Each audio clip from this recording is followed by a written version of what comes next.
years, and through my experience as a city councillor, I know how much impact EU membership has on this city, on the citizens of this city, on things that the local authority does. I also used to work for Caroline Lucas and then her successor, Keith Taylor, when they were MEPs representing this area.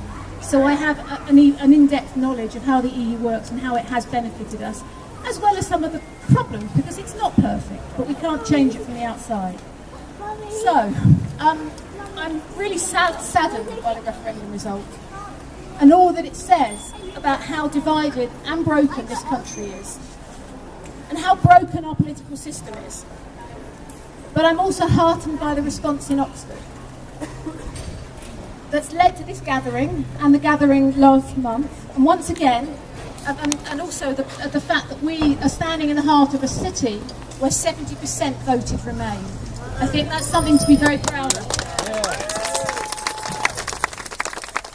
But it should have been higher. So you may or you may not be wondering what Greens are doing following the vote to leave. It's a fairly long list. The Greens will work with trade unions, with environmental groups and with others to defend the hard-won employment rights and environmental protections that are now under threat. Profit should not come before people and the planet. Greens will fight to defend our human rights. Something you'd think would be an obvious thing for everyone to defend, but apparently not. Greens will fight to prevent the economic impact of Brexit being used as an excuse for more austerity and privatisation. Greens will stand together and stand strong with anyone facing abuse. For too long, many politicians have pandered to UKIP's anti-immigration rhetoric. Xenophobia cannot and must not be tolerated in this country.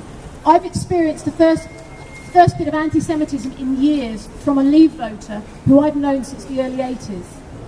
That is unacceptable. I was shocked when it happened, and he's done it again since the vote, because now he has licence to. Our councillors, our city and county councillors have pledged to do whatever they can to support anyone who faces discrimination as a result of the population being emboldened by this vote. Xenophobia must not be tolerated. Greens will demand that MPs vote on any terms of exit before invoking Article 50. We cannot go down a blind route of Article 50 without knowing what we're getting. And we will demand a second referendum on the terms of a final deal. That's not just for those of us who voted Remain. Those who voted Leave have a right to have a say in what that deal will or might be. Greens will demand an emergency law that protects the rights of non-UK nationals living in this country. We need to ensure that people feel safe and secure here, that they don't feel obliged to leave. They are our friends, our neighbours and our family.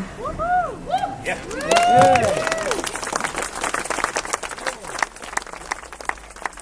Greens will demand the protection of young people's future. They have the most to lose from Brexit, both socially, economically and environmentally. And many of them will deny the vote because they were 16 or 17.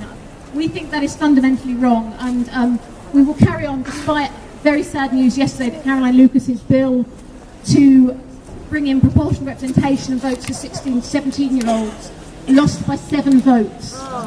We need that bill to be pushed through. We really need it. So, today we stand together, facing the fact that, as Holly has already said, that we had a referendum that was based on lies. Something that Greens have been campaigning on for a long time. It is fundamental that elections in a social democracy should not be based on lies. And that is something that we have to change as a matter of urgency. So we stand here in shock, but in solidarity. We fear for our future and we fear for our country. So now is the time when we must work together to support those that will lose out the most from this decision, and to support each other.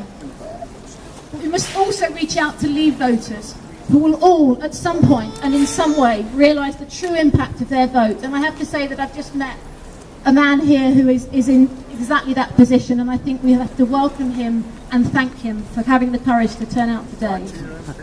We need to ask Leave voters to work with us to make sure that no one loses out because of Brexit. Thank you.